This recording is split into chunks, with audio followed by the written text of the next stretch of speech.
İstefa üçün tələsənlərin yanıldığını göstərdi Sumqayıt oyunu. Başqa sözdən Turan Tovuz mükəmməl futbol və əla nəticə ilə yola davam edir.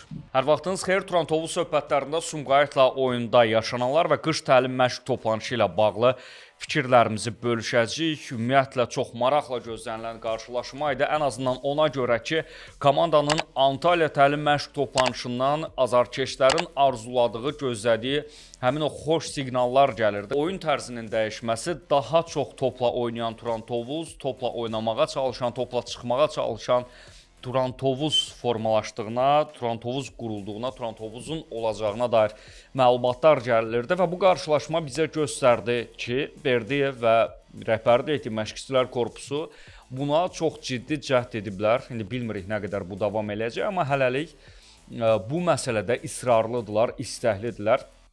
Oyunun ayrı-ayrı epizodlarında bir sıra səhvlər olsa da müəyyən mənada komandanın bunu bacardığını gördük. Yəni heyətdə olan futbolçuların bunu bacaracaq keyfiyyətdə olduğunu gördük, amma tələsmək də olmaz təbii ki.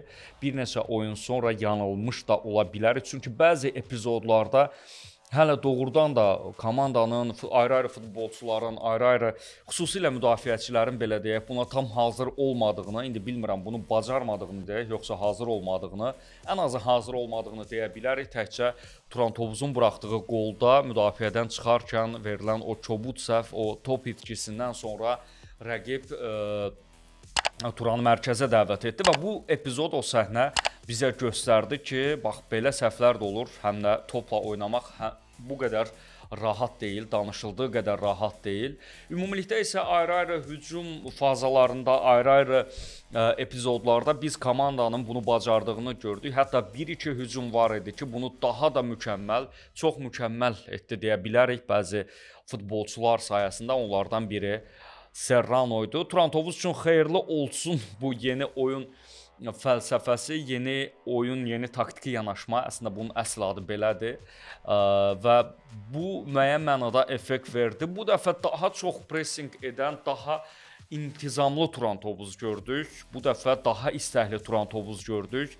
Daha idealı futbolçular gördük, amma bundan da vacib yenə də xarakter gördük. Komanda qol buraxdıqdan dərhal sonra ikinci qol vurmağa bacardı, özü də necə bir qol. Qollardan danışmışkən birinci top elə müdafiəçilərin yenə də yaratdığı epizod idi. Ümumiyyətlə Turan Tovuz sistem komandası olduğu üçün, Qurban Berdiyevin bəlli bir sistemi olduğu üçün burada da müəyyən adlar üzərindən danışmaq çətindir. Hər oyun bir futbolçu qəhrəman ola bilər, hər oyun bir futbolçu qol vura bilər.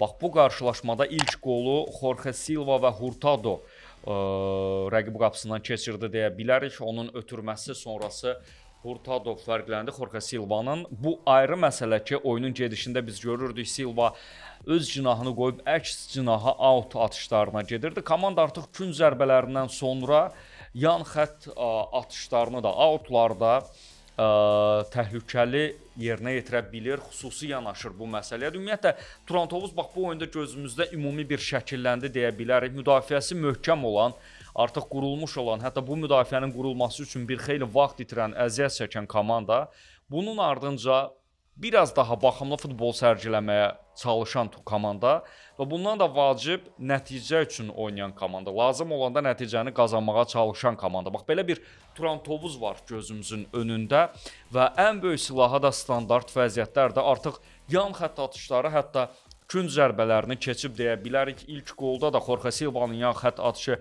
təhlükə yaratdı və sonra həmin təhlükənin davamında Turan Tovuz fərqlənə bildi. Hətta başqa bir epizodda Hurtado hesabı artıra da bilərdi. Yenə rəqibi boşluq buraxmağa cərimə meydançasında məcbur etmişdilər. İkinci qol isə sənət idi. Usta futbolçuların usta işi, zaman-zaman çox tənqidlər görən Rəhim Sadıqov bu dəfə səviyyə fərqini, müəyyən mənada ustalıq bacarığını göstərməyə bacardı. Baxımlı qolla yəqin ki, həftənin ən yaxşı qollarından biri idi. Ohori o qolu vurmasa bəlkə də həftənin ən yaxşı qolu seçilərdi. Gözəllik olaraq, estetik olaraq təbii ki, Rəhimin qolu nəzərdə tuturam. Əla hücum sonrası fərqləndi Turan Tovuz və bunu da bacardığını müəyyən mənada göstərdi. Ümumilikdə isə ayrı-ayrı futbolçular bu oyunda çox formada görünürdü, bir-birini tamamlayan, başa düşən görünürdü. Vadije yəqin ki, hamının, bütün Turan-Tovuz azarkeşlərinin ürəyini açdı. Uzun müddətli gözlənilən hücumçu performansı İbrahimə Vacir doğrudan da səviyyə fərqinin nə qədər vacib olduğunu göstərdi. Biz bunu qışa qədərki periodda ayrı-ayrı oyunların müəyyən hissələrində görürdük. Amma indi bu oyunda sanki daha çox oldu və topa hər təması, oyuna hər müdaxiləsində ustalığını göstərirdi. Hətta epizodların birində rəqib qapıcı onun zərbəsini dəf edərkən, bax həmin anda onun ustalığı, Vacir'in ustalığı daha çox gözümüzə çarpdı. İndi o epizodu izləyirsiniz. Ayxan Hüseynovun gəlməsini gözləyəcəyini düşünmək olardı. Rəqibin top itkisindən sonra yeri gəlmişkən pressinglə dəfələrlə rəqibi səhv etməyə məcbur edirdi. Amma burada o qədər inamlı idi özünə, fiziki formasına və digər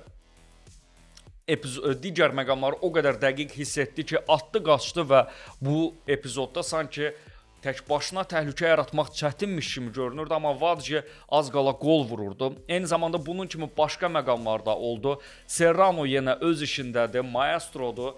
Bununla yanaşı Tavares və Olabedən də oyunun sonlarında daxil olsalar da mövsümün ikinci yarısı böyük gözləntilər var.